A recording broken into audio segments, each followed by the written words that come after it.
Buongiorno, siamo Lorenzo e Lorena e siamo qui con Elena Pollacchi, docente e ricercatrice a Ca' Foscari del Dipartimento di Studi per l'Africa Mediterranea e l'Asia, che insegna correntemente lingua cinese e cultura cinese per lo spettacolo e il cinema.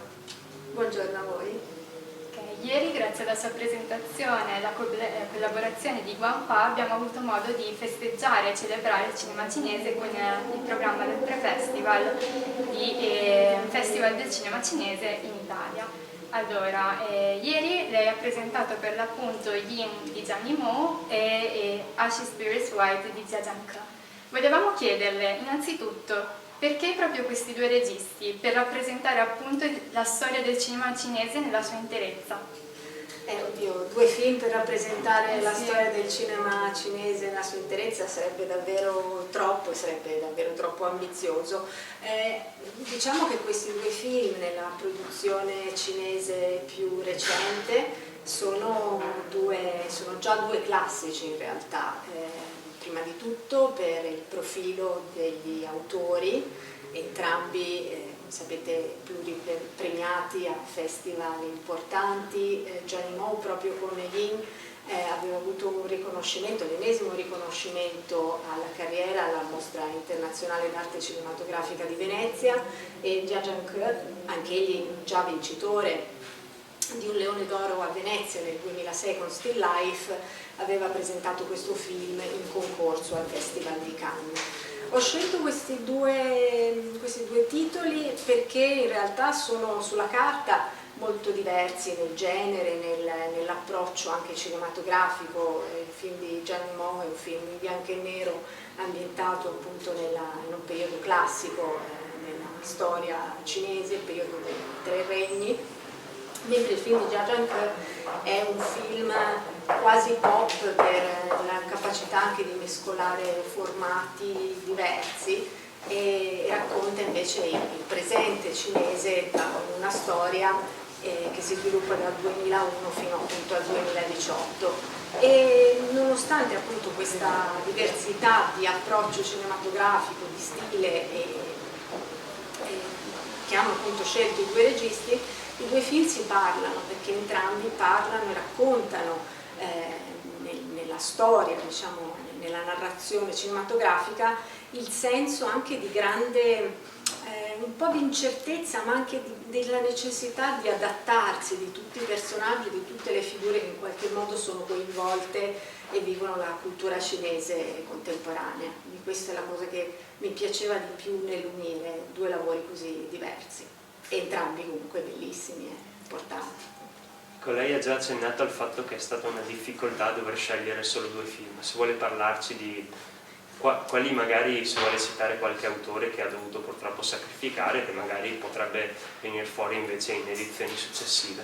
Ce ne sarebbero davvero molti.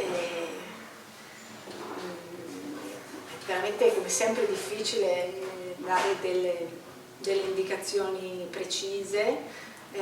Sarebbe bello poter inserire anche il cinema documentario o comunque qualche esempio di autore che lavora appunto su un altro tipo di cinema, e in realtà ci sono ormai anche molte coproduzioni importanti anche tra Cina appunto e Hong Kong, che forse appunto varrebbe la pena inserire, però appunto selezionarne, indicarne alcuni è veramente complesso, perché poi la produzione nell'area cinese è molto ampia e anche molto diversificata, quindi sarebbe bello poter forse dare esempi di modi di fare cinema diversi e anche di utilizzo di formati diversi.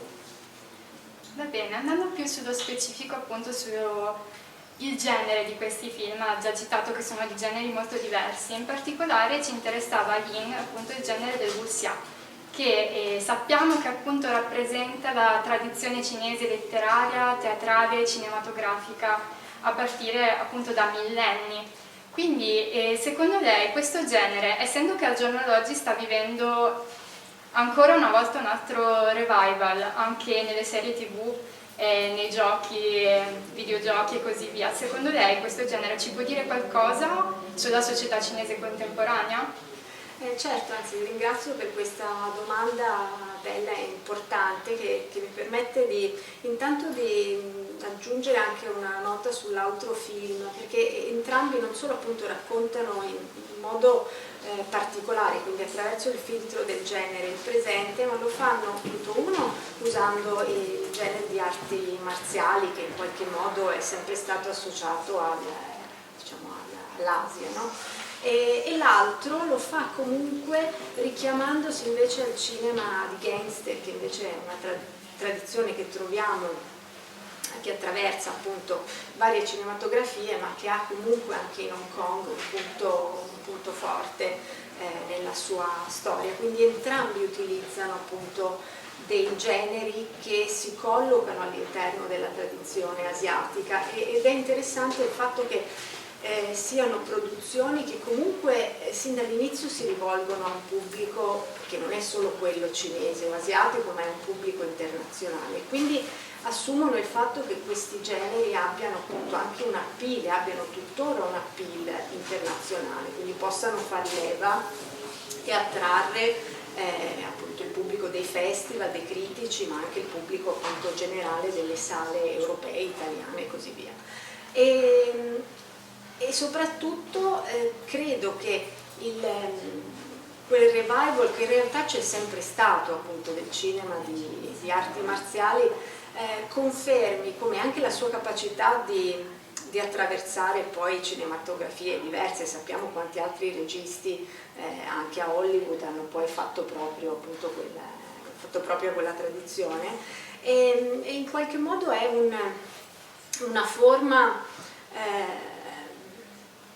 di confronto anche nel duello, nei combattimenti, no? Che si avvale di questa bellezza scenografica, e quindi va sempre al di là di quello che è appunto il duello, il confronto diretto. Una cosa che trovo bellissima in Shadow, in Ying di Johnny Mou, è proprio la capacità di inserire il duello, diciamo, delle arti marziali spesso su questo scenario, su questo sfondo del Tao, che in qualche modo assorbe e diventa un po' un tutto in cui anche le differenze si mescolano, si perdono, si rielaborano.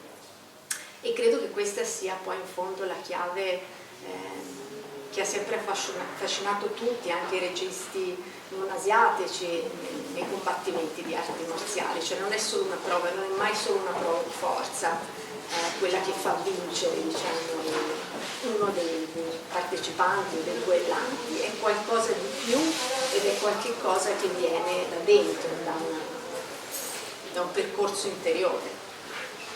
Lei promuove molto abbiamo capito, il cinema cinese, e lei pensa che sia anche un mezzo per promuovere al di fuori della Cina, che comunque rimane un mercato, un paese molto chiuso per molti aspetti, la cultura cinese, cultura che può anche servire a eliminare magari molti luoghi comuni, oppure anche fenomeni di razzismo che abbiamo visto nell'anno e mezzo precedente a causa purtroppo dei primi fatti legati al Covid. Certo, io penso, ovviamente essendomi sempre occupata di cinema, che sia il veicolo ideale per superare proprio appunto quei pregiudizi che purtroppo rimangono e spesso anche segnano in modo negativo la diffusione delle notizie, delle comunicazioni che circolano nei vari media. Il cinema sin dalle sue origini è un linguaggio davvero non solo internazionale ma transnazionale, cioè riesce sempre a restituire il locale, quindi qualcosa che parte, diciamo, dal luogo in cui quell'immagine si registra e la trasporta altrove, avvicinandosi all'altro pubblico, al pubblico che la recepisce in luoghi diversi, e un pubblico che porta con sé il proprio bagaglio di partenza. Quindi secondo me costringe a un incontro, un po' appunto come il Tao in un confronto continuo, no? in un rimpallo di informazioni, interpretazioni, letture e riletture. E quindi credo sì che il cinema cinese da sempre, insomma anche nella storia recente, quindi dalla fine degli anni 80 o gli inizi degli anni 90, quando lo stesso Zhang Yimou tra i primi registi è stato a portare appunto il suo cinema, e quindi il cinema cinese sugli schermi europei e internazionali. Sin da allora appunto sono state proprio le immagini che i registi cinesi ci hanno trasmesso ad aiutarci in modo diverso o anche in forme diverse a capire meglio la Cina, le sue forme più tradizionali come anche le forme invece più contemporanee che magari tuttora ci sembrano a volte molto distanti. Va bene, noi la ringraziamo per questa intervista e soprattutto per il lavoro svolto ieri al Pre-Festival. Speriamo di rivederla per le prossime edizioni e vi auguriamo una buona serata. Grazie anche a voi, in bocca al lupo per il proseguimento del film. Grazie, arrivederci.